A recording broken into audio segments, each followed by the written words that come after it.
In today's video, I'm going to teach you how to use action buttons in PowerPoint. If you find this useful, consider subscribing and liking the video. Let's dive right in. First, start by opening your PowerPoint presentation. We want to make our slides interactive, and action buttons are a great way to do that. To get started, go to the Insert tab at the top of your PowerPoint window. Once you're there, look for the Shapes option. When you click on Shapes, you'll see a variety of different options, but what we're focusing on is at the very bottom. This section is dedicated to action buttons. Here comes the fun part. You'll want to choose a style for your action button. Maybe you want the Home button, or a Back button, or perhaps a Next button. Go ahead and click and drag on your slide to draw the shape of the button you've chosen. Once you've done that, the Action Settings window will pop up automatically. By default, each of these buttons will link to a logical place, like the Next button linking to the next slide in your presentation. However, you can also customize these links if needed. Once you're satisfied with your settings, simply click OK to apply your changes. Now let's talk about customizing the interactions and the looks of your buttons.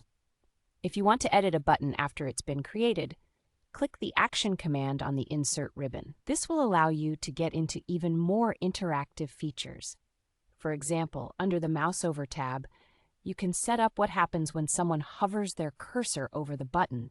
It could play a sound file or give a visual cue without requiring a click. It's a nice little touch that can make your presentation pop. While we are on the topic of looks, remember that action buttons are standard vector shapes, which means they can be easily styled.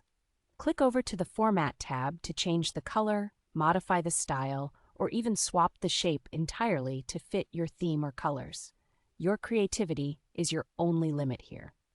Now let's discuss something really useful: adding a button to every slide in your presentation without manually copying and pasting it each time. You can do this by using the Slide Master. Head over to the View tab and select Slide Master. Once you're in that view, you'll see a list of layouts on the left. Click on the very first layout slide at the top of this list. From here, follow the same steps you used earlier to insert your action button. If you want to link it to a specific non-standard slide, like a table of contents for example, you would choose the hyperlink option to link to a specific slide. Then simply select your chosen page from the list that appears.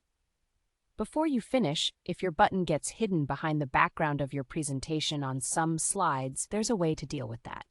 Just uncheck the option called Hide Background Graphics to ensure your button remains visible. Once you've done all that, go ahead and close the master view. And there you have it. You've successfully added action buttons to your PowerPoint presentation. With these buttons, your audience will enjoy a dynamic experience, guiding them smoothly through your content. Thanks for watching, and don't forget to hit that subscribe button if you found this tutorial helpful.